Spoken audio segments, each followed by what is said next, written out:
Fond de Latte. Cette histoire va vous faire entrer dans l'intimité d'un petit village des Alpes-Maritimes qui s'appelle Castellar, 800 habitants. En 1991, on y découvre le corps d'un jeune berger, Pierre Leschiera. Il a été tué de 2 coups de fusil de chasse. Tout laisse penser qu'il a été abattu par des chasseurs avec lesquels il était en conflit. Mais à l'issue d'une enquête complètement ratée, personne ne sera condamné. Pour le débrief, je ferai appel à maître Gilbert Collard, qui était dans ce dossier l'avocat de la famille du berger. La réalisation est signée Boris Paczynski. Europe 1, Christophe Fond de Latte.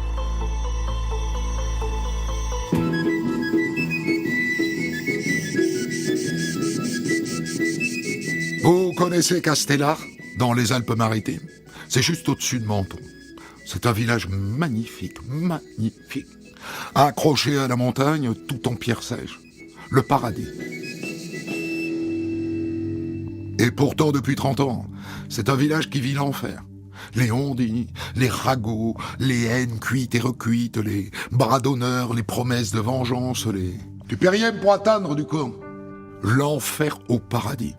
Et tout ça, depuis qu'un dimanche matin du mois d'août 1991, on a retrouvé dans la montagne le corps sans vie de celui qu'on appellera le berger de Castellar, Pierre Leschiera, 33 ans. Il était parti à l'aube sur sa moto rejoindre son troupeau de brebis là-haut, dans les pâturages. 2 heures plus tard, un randonneur l'a retrouvé mort, couché en travers du chemin. Un coup de chevrotine dans le dos et un autre en plein visage, tué à bout portant. Il en a fallu de la haine pour tirer à bout portant sur ce berger, certes un peu idéaliste, mais qui ne faisait de mal à personne. Il a fallu beaucoup de haine. À Castellar, ce matin du 17 août 1991, tout le monde est sous le choc. Mais est-ce que les gens sont surpris? Étonnés? Pas vraiment. Depuis le Tante, ça devait bien arriver, hein? Ça devait bien arriver. Arriver quoi? La mort du berger? Et pourquoi donc? Et les chasseurs, les chasseurs, il aurait pas dû s'en prendre aux chasseurs. Et ça compte ici, les chasseurs, hein? C'est comme ça. Ah, les chasseurs, parlons-en. À Castellar, depuis des générations, on chasse le cochon, le sanglier, quoi.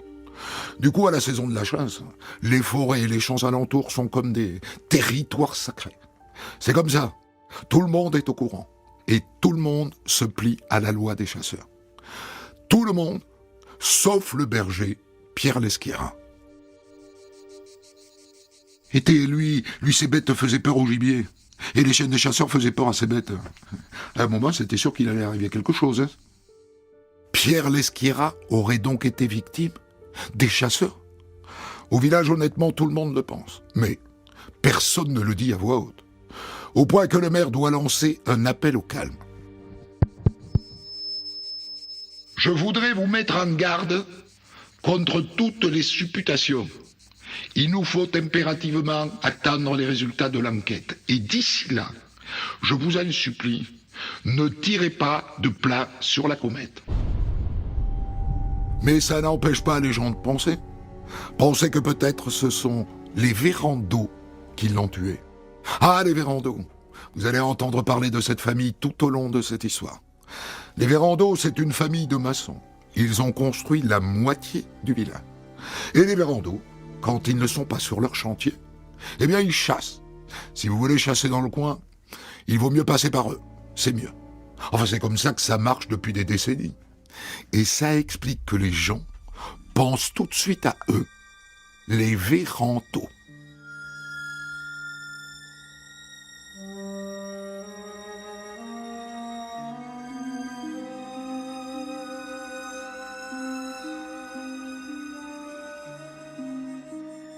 Et ce berger, à propos, ce Pierre Leschiera, qui était-il?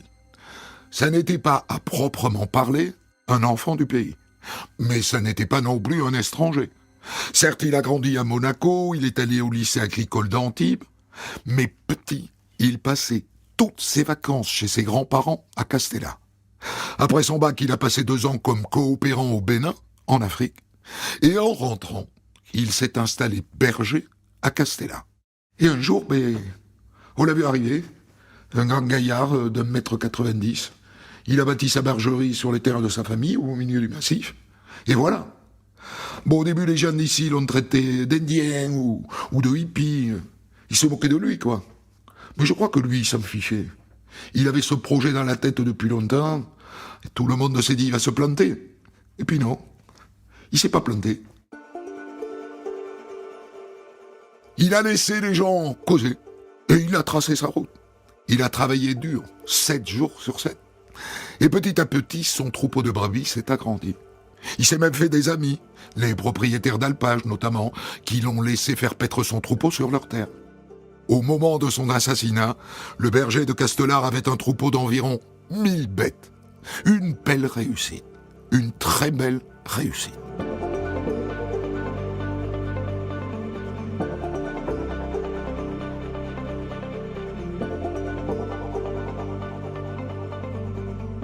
Et les chasseurs, là-dedans, il est où le problème? Au début, ça commence comme ça. On te prévient, Pierre. On est en période de chasse. Et il y a des endroits où tu peux pas y aller.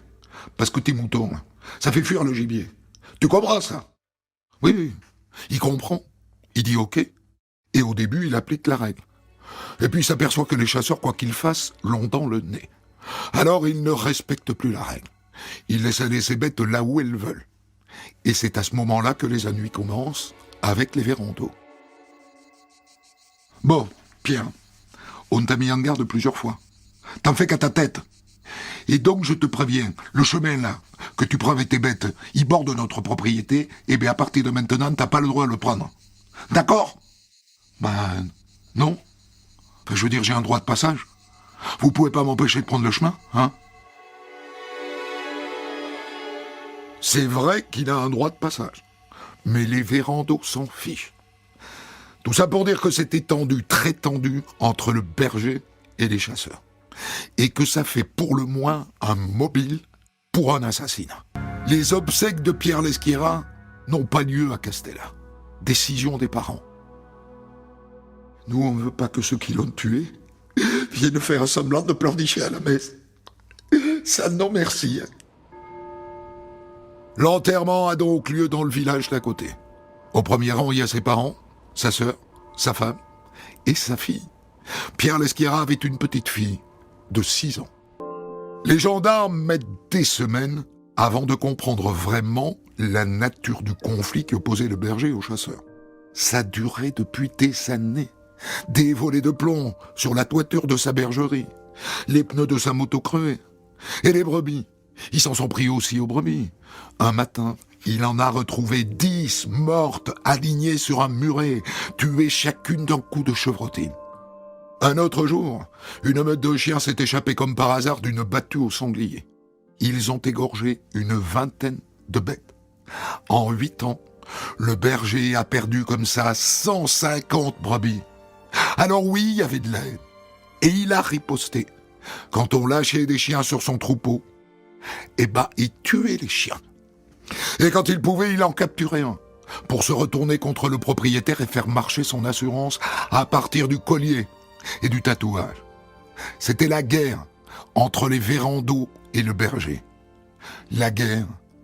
À mort, les gendarmes découvrent que par le passé, le berger et les vérandos en sont déjà venus aux mains. Un soir, Pierre Lesquira redescend des pâturages à moto.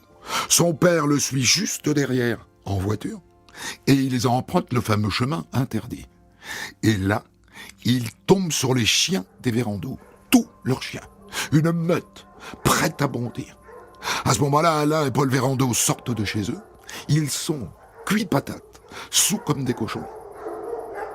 Dites, vous pouvez enfermer vos chiens? Je veux dire, on a le droit de passer sans se faire mordre, non?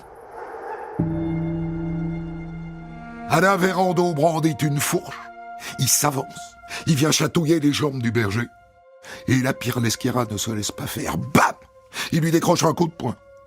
À ce moment-là, le père sort de sa voiture. L'autre lui colle un coup de barre de fer. Un bon coup sur le visage. Le père en gardera la trace. Les Lesquira père et fils portent plainte, bien sûr. Alain Vérando est condamné à 15 jours de prison. C'est bien la preuve que ça chauffait vraiment entre eux. Et le maire de Castella, pendant ce temps-là, qu'est-ce qu'il fait? Oh ben le maire, il est pragmatique. Hein. Il y a plus de chasseurs à Castellar que de bergers. C'est mathématique. Et donc il ne lève pas le petit doigt. D'autant qu'aux dernières élections, en 89, les amis du berger ont monté une liste contre lui. Une liste anti-chasseurs, emmenée par un copain de Pierre Lesquérin. Lui aussi, il a eu des problèmes avec eux. 50 ruches saccagées, ses pneus crevés et la durite de sa voiture sectionnée. Donc le maire, il sait qu'il doit sa réélection aux chasseurs, alors il la ferme.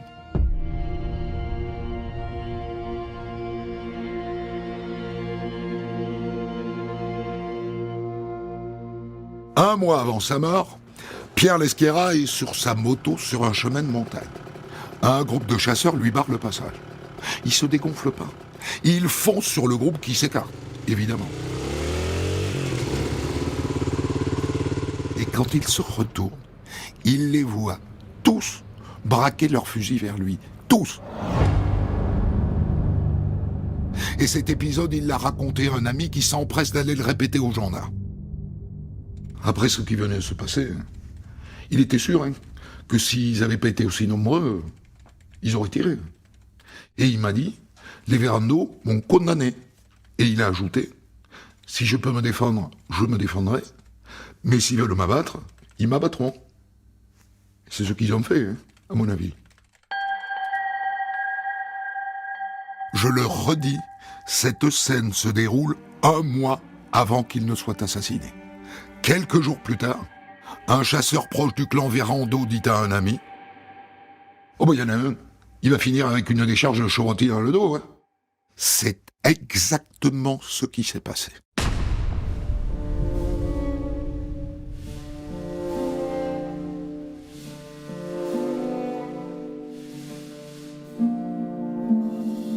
Il y a eu un dernier incident entre le berger et les Vérandos, 3 jours avant le drame.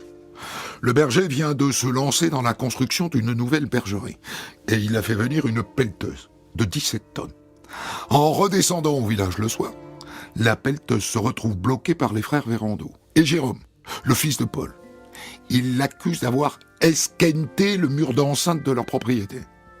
Le berger arrive, il est calme, il ne veut pas envenimer les choses. Il écarte calmement Paul Vérando et il fait signe à la pelleteuse de passer. L'autre ne moufte pas. Mais Jérôme Vérando, qui a 16 ans et qui vient de voir son père capituler devant le berger, se met à hurler. « Un jour, toi, un jour je te mettrai une balle à la tête !» En rentrant, le berger va porter plainte à la gendarmerie pour menace de mort. Et ça, 3 jours avant le meurtre. Et le maire est parfaitement au courant de cet incident et de cette plainte. Alors pourquoi est-ce qu'il déclare quelques heures après le meurtre aux gendarmes ?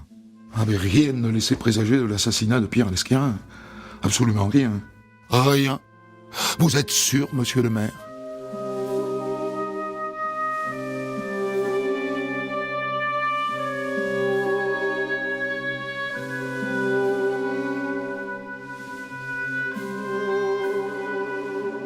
Une dernière chose. Celui qui a tiré sur le berger connaissait parfaitement ses habitudes. L'endroit où il s'est embusqué était idéal pour le dézinguer. Et le coup de fusil sur cible mouvante à 15 mètres est magistral. L'œuvre d'une gâchette, d'un chasseur, quoi. Même s'il y a un truc qui colle pas. Bon, on a le retour de la balistique. On a utilisé un calibre 16. Ouais, alors. Eh bien, le calibre 16, ça s'utilise plus trop à la chasse. Aujourd'hui, on utilise plutôt du calibre 12. Ouais, d'accord, donc. Eh bien, on peut très bien imaginer que le tueur a décidé de sacrifier un de ses vieux fusils et de s'en débarrasser après. Hypothèse. Juste une hypothèse. En tout cas, celui qui a tiré au fusil sur Pierre Lesquérin a forcément de la poudre sur les mains et sur les vêtements. C'est inévitable. Quand vous tirez au fusil, il y a des projections de poudre tout autour. Les gendarmes procèdent donc sur 12 suspects identifiés, dont les Vérando, à ce qu'on appelle des tamponnements. Bien, monsieur, vous allez me tendre les mains. Voilà. Et là, il leur passe un tampon adhésif sur les mains et sur les avant-bras. Et ils envoient tout ça au labo. Et le résultat semble sans appel. Sur les 12 tamponnements que vous nous avez fait parvenir, je vous informe que 4 sont positifs. Et c'est pas la chasse, hein. Elle est fermée depuis 6 mois. Vous êtes assis. Vous voulez entendre la liste des noms? Alors, sont positifs les prélèvements réalisés sur Vérando Paul, Vérando Alain et Vérando Jérôme. Jérôme, je vous le rappelle, c'est le fils de Paul Vérando, 16 ans. Celui qui a lancé au berger 3 jours avant le meurtre. Un jour, je te mettrai une balle dans la tête. Évidemment, les 3 ont une explication à la présence de poudre sur leurs mains. Paul et son fils Jérôme, d'abord. Eh bien, la veille du drame, on a fait une fête à la maison. Et j'ai tiré des coups de fusil en l'air. On fait ça chez nous les jours de fête, c'est comme ça. Et combien de coups de feu avez-vous tiré ce soir-là? Eh bien, 3 je crois, 3. Et par ailleurs, le père et son fils disent que le lendemain matin, à l'heure du crime, ils étaient au lit à cuver la fête de la veille. Et leur femme et petite amie confirment. Et Alain, alors, l'autre frère, il a tiré en l'air, lui aussi? Ah non, moi j'ai pas tiré de coups de fusil à la fête. Je sais pas, la poudre, j'ai dû la choper quelque part. On ne chope pas de poudre, comme vous dites, monsieur Vérando. Je sais pas. Je sais que le lendemain de la fête, j'ai rangé un coffre dans lequel il y avait de la dynamite, il y avait mes fusils, il y avait mes vêtements de chasse. Ça doit être à ce moment-là que j'ai pris la poudre. En décembre 91, 4 mois après le crime, il est mis en examen pour assassinat et écroué à la prison de Nice. Mais au bout de quelques mois de détention, il trouve une explication à la présence de poudre sur ses mains. Sur le moment, j'y ai pas pensé, mais ça vient de me revenir. Vous savez, sur les chantiers, j'utilise un spit. C'est ça l'explication de la poudre, un spit. Vous savez ce que c'est, vous, un spit? Non, mais vous allez me l'expliquer. Eh bien, un spit, c'est un pistolet qui plante des clous dans le béton. Et ça fonctionne comme une arme, avec un percuteur et avec une munition. Et donc, ça laisse des traces de poudre. Des experts comparent bien sûr la poudre du spit aux résidus relevés par le tamponnement. Et ça colle. Alain Vérando sort de prison et il rentre à Castellane. Mais il reste mis en examen pour assassinat. Et voilà, 10 mois après le meurtre, on n'est pas très avancé.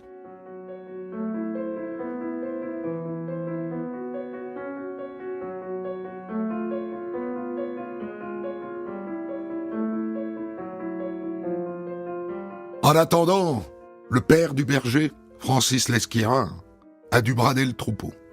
Mais il a gardé quelques bêtes, pour le principe, pour rester berger à Castellane. Et tous les jours, il fait le même trajet que son fils. Tous les jours, il passe devant chez les Vérando. Pour lui, ce sont les assassins de son fils. Il ne leur parle pas, bien sûr. Mais il se toise du regard, en silence. Et les années passent comme ça. Les années. On voit de moins en moins de gendarmes au village. Ça va se finir par un non-lieu. C'est ce que tout le monde se dit.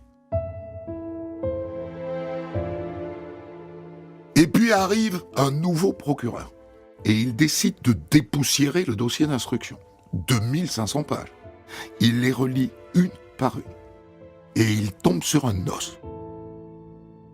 Allô, oui, bonjour, c'est le procureur de la République à l'appareil, Philippe Dorset. Dites-moi, je suis en train de relire le rapport d'expertise là concernant l'usage du spitter, du spit.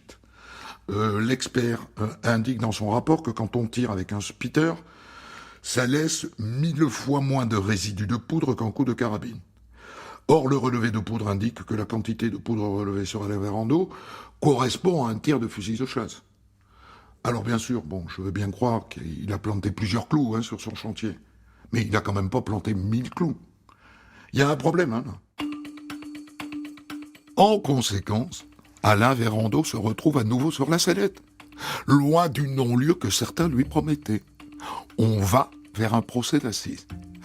Même si au dernier moment, il y a une cagade. Figurez-vous que les 2 experts qui ont travaillé sur le dossier ont disparu. Le premier est impliqué dans une sombre affaire, et il est en cavale à l'étranger.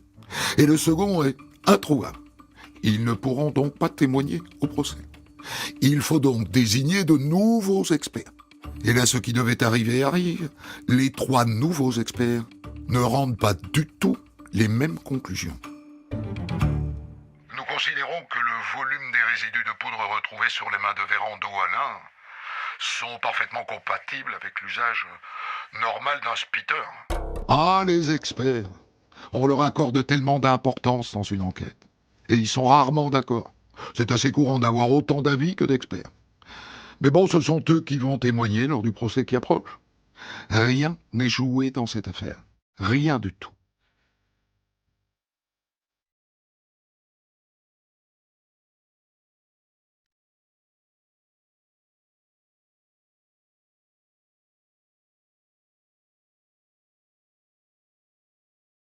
Le procès d'Alain Vérando s'ouvre en avril 2002 à Nice, plus de 10 ans après le meurtre de Pierre Lesquira. Alain Vérando y arrive libre, en costume gris et cravate, calme, confiant. Physiquement, il ne correspond pas du tout à l'idée d'un chasseur un peu chaud. Et les fameux experts viennent à la barre. Ce que nous disons, c'est que rien ne permet d'affirmer à 100% que les résidus retrouvés sur les mains de l'accusé provenaient du pistolet Spitter. Et que donc, en conséquence, rien ne permet non plus d'affirmer le contraire. Et donc le doute s'installe dès le début du procès. Et ça ne s'arrange pas quand les gendarmes viennent raconter que lors de la perquisition chez Alain Vérando, ils lui ont demandé de leur donner tous ses fusils. Et que ça aussi, ça peut expliquer qu'il ait de la poudre sur les mains. Quant aux témoins, 11 ans après, ils disent qu'ils ont oublié. Le maire de Castellar lui-même a perdu la mémoire. Je crois me souvenir qu'il y avait des différends entre eux à propos des chiens, mais c'est très loin, hein, vous savez.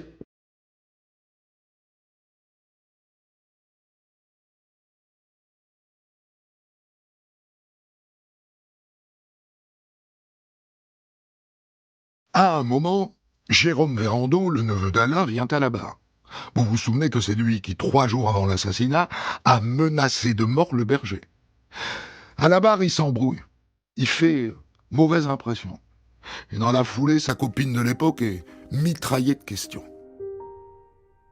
Pouvez-vous assurer, mademoiselle, que le matin des faits, Jérôme Vérando dormait à vos côtés? Oh ça fait longtemps, hein. Non, je ne peux pas vous l'assurer, mais bon, je pense qu'il était là, hein. Le procès est en train de basculer. Et un témoin vient en rajouter une couche. Il était à la fête des Vérando, la nuit qui précède le meurtre. Et il a vu Jérôme quitter la fête vers 5h45, soit un quart d'heure avant le meurtre. Vous avez compris ce qui est en train de se passer? En plein procès de son oncle, Jérôme Vérando devient le nouveau suspect numéro 1. En plein procès, après 10 ans d'enquête. C'est fou. Au bout de 3 jours, l'avocat général craque. Il réclame la suspension du procès et son report. Mais la cour d'assises refuse. Et donc on arrive au verdict. Et Alain Vérando, assez logiquement, est acquitté.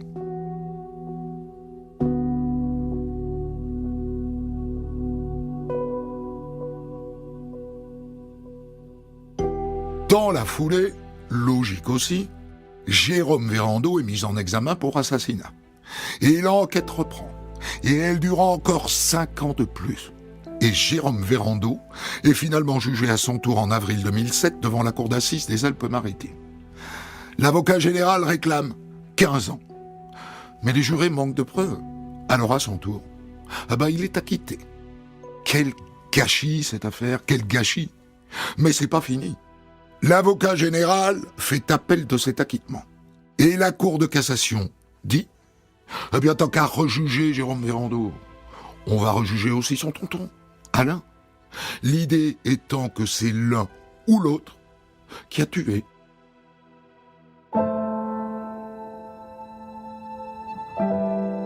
Et donc on en arrive à un 3e procès, en novembre 2008 à Aix, avec dans le box Alain Vérando et son neveu Jérôme, aux jurés de les départager. Mais 17 ans après, Après 2 acquittements, comment voulez-vous qu'émerge une vérité qui n'a pas émergé jusque-là? C'est mission impossible. Les jurés sont paumés. Alors il les acquitte, tous les 2. Et voilà, c'est fini. On ne saura jamais qui a tué Pierre Lesguira. Et le pire, au bout du bout, c'est qu'il faut indemniser Alain Vérando. Logique, imparable. Il a passé 10 mois en prison pour rien.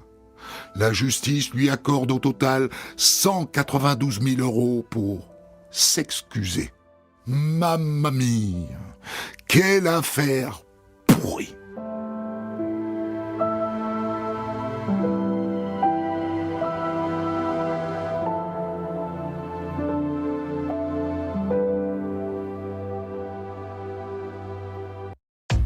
Pour commenter son histoire du jour, Christophe Ondelat reçoit un invité, acteur direct de son récit. Je vous ai raconté l'affaire du berger de Castellar, Pierre Lesguira, abattu en 91 de 2 coups de chevrotine. Tout laisse penser dans cette affaire qu'il a été tué par des chasseurs de son village avec lesquels il était en conflit, mais tous les suspects ont été acquittés. Et je débriefe cette histoire avec vous, maître Gilbert Collard. Vous étiez dans ce dossier avocat de la famille Lesguira. Alors je suppose que vos clients, cette indemnisation de 192 000 € en faveur d'Alain Vérando a été difficile à avaler. Tout a été difficile à avaler. C'est un naufrage judiciaire. Normalement, si on était dans un pays qui tire les leçons de ses erreurs, plusieurs magistrats auraient été sanctionnés et on aurait fait étudier cette affaire à l'école de la magistrature. Tout commence par le procureur qui se rend avec des talons aiguilles dans le village pour sillonner les routes de montagne. Moi, c'est ce qui m'avait marqué en lisant le premier procès verbal, et ça va continuer tout au long.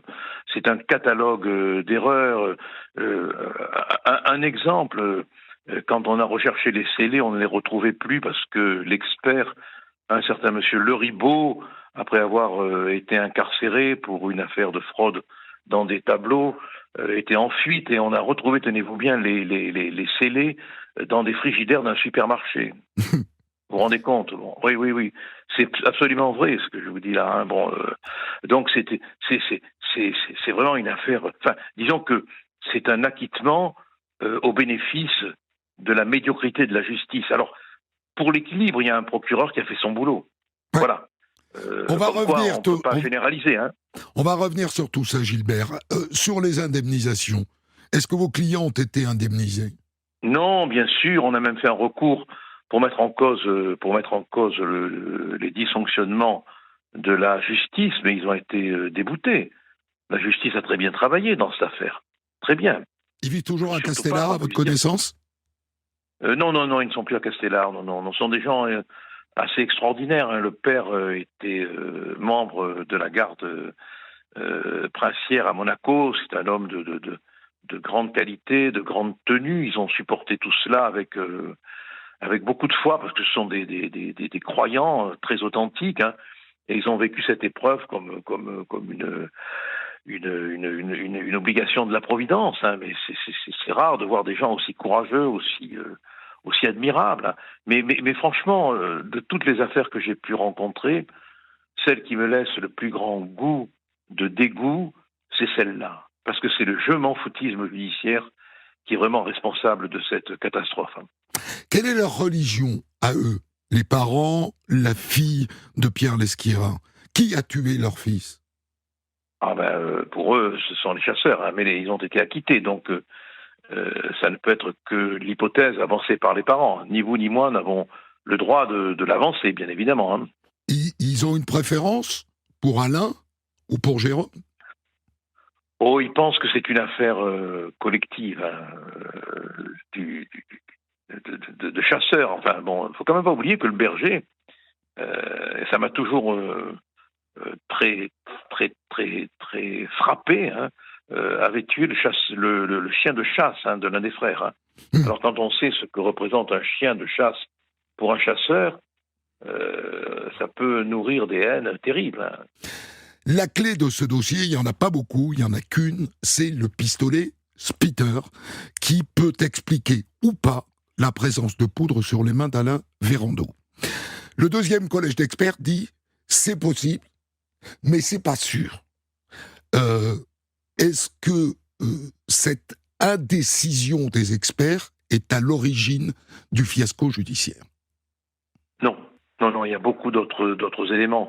La tardivité de l'intervention des gendarmes qui ont laissé le temps aux suspects, nous allons dire, hein, de s'organiser, de s'entendre, les conditions même de la saisie des armes. Enfin, c'est inimaginable que ce soit le suspect qui porte les armes jusqu'au fourgon des gendarmes.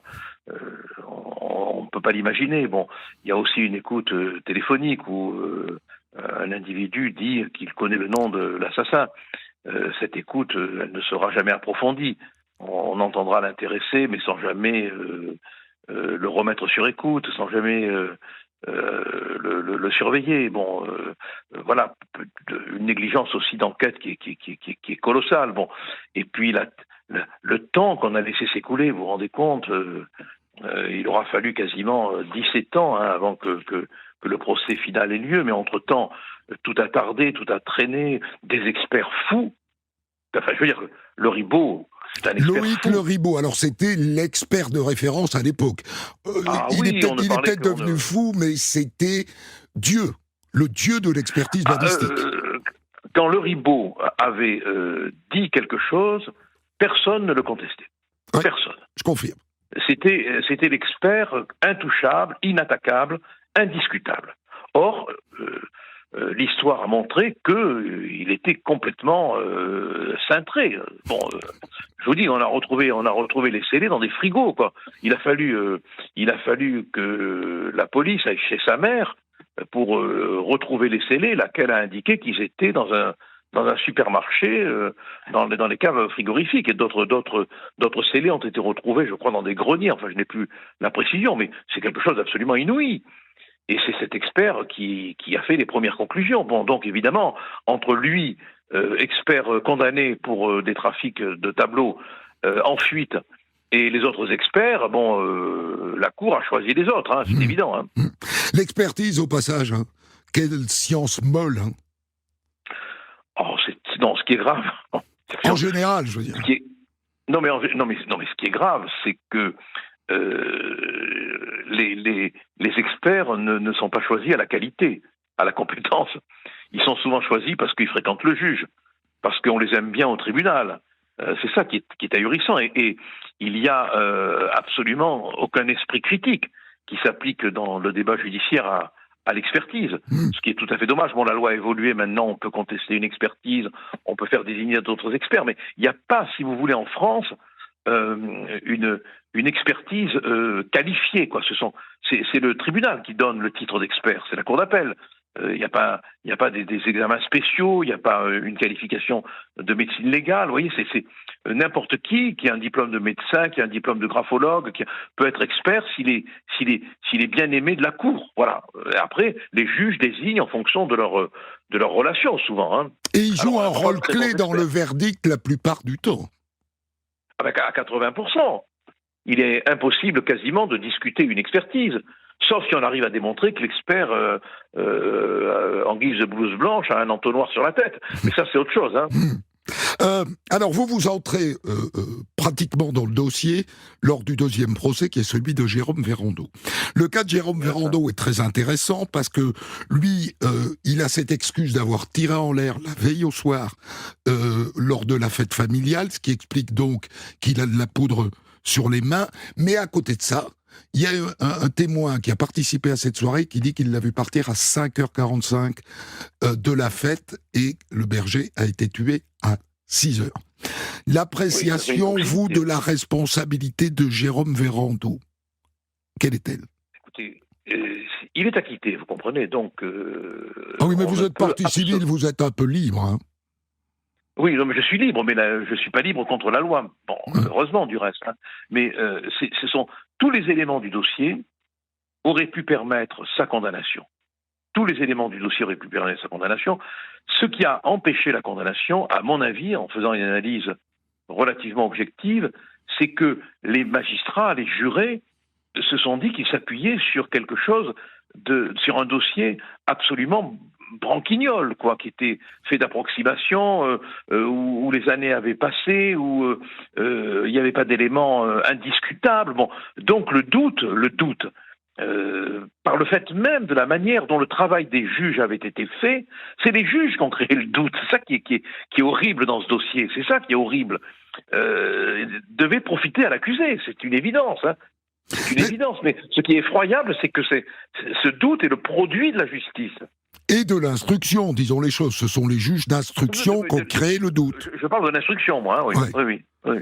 Parce que les juges, au fond, ce que le procureur voit quelques années plus tard, c'est-à-dire que l'expertise dit quelque chose qui finalement ne peut pas être une explication pour Alain Vérando, le juge aurait pu le voir. Avant. Ben, bien sûr. Vous me direz, les avocats de l'époque aussi auraient pu le voir. Hein. Ouais. Répartissons les reproches. Hein. Les avocats de l'époque aussi auraient pu le voir, mais les avocats de la partie civile s'entend, hein, bien sûr. Hein. Mais il y a vraiment eu un concours de maladresse, de négligence, d'indifférence. Hein. Je vous dis, c'est un dossier qu'on devrait donner à étudier dans les écoles du barreau et dans les écoles de la magistrature. Et alors, le summum, je trouve, de la lâcheté de la justice, c'est quand la Cour de cassation dit on va les rejuger tous les deux. À vous de décider. C'est donc le troisième procès qui met côte à côte le neveu et Alain Vérando. Non, mais c'est une mission impossible pour les juges. D'autant plus que les rôles étaient très bien répartis, que chacun dédouanait l'autre à l'audience. C'était prévisible, c'était une évidence. Bon, mais c'est un procès impossible. La Cour de cassation, en faisant cela, a donné un sentiment qu'elle avait sur l'affaire. Si elle renvoie l'affaire en cour d'assises, c'est qu'elle a le sentiment que le coupable est l'un d'eux. C'est pour ça qu'elle renvoie l'affaire en cour d'assises. Oui, puis elle dit débrouillez-vous, nous on n'y est pas arrivé, mais à vous de trouver, quoi. Voilà, vous avez tout compris, oui, voilà. Sauf que on a des jurés et qui exigent quand même, et tant mieux, on va pas le reprocher, hein, qui exigent d'avoir des éléments de preuve pour condamner et après pouvoir dormir. Là, on a une justice qui a tellement été improbable, incertaine, hésitante, paresseuse même. Des gendarmes aussi qui n'étaient pas du tout formés à l'époque, qui ont tardé à faire les constatations, qui étaient aussi en copinage de proximité avec les mises en cause. Bon, tout cela aboutit à un dossier qui a créé le doute. C'est pas, si vous voulez, c'est pas l'affaire qui crée le doute. C'est la manière dont l'instruction est menée. Mais en même temps, mettons-nous à la place d'un juge d'instruction qui dit écoutez, je n'ai pas de certitude concernant Jérôme et pas de certitude concernant Alain non plus. Non-lieu. Vous n'auriez pas apprécié non plus. Non, mais si le juge avait conduit l'enquête convenablement, dès le début, hein, vous savez, il faut arrêter de se raconter des histoires sur les affaires criminelles. Hein. L'enquête, c'est 4 jours, 5 jours. Hein. Maximum 10 jours. Hein.